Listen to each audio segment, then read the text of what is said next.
Hello everyone, in this video I would like to show you all how to change Instagram to professional profile. So let's get started. Launch your Instagram app, then go to your profile, tap on profile at the bottom right corner, then tap on three lines at the top right corner.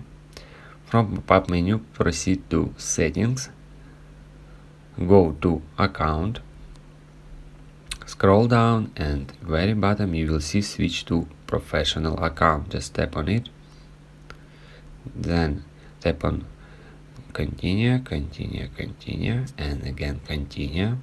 Here you should select your categories for your business account. Then you can also change option display on profile your business account. Just swipe the slider to the left side to disable it, or swipe the slider to the right side to enable it, then tap on done.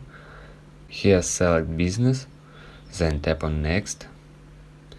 Here you can add your public information, business address, your phone number, Instagram audio calling, and your email. Then tap on next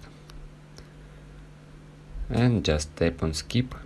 Tap on X at the top right corner, and here we create professional Instagram account. If you guys have any questions, let us know at the comment below. If not, don't forget to like and don't forget to subscribe.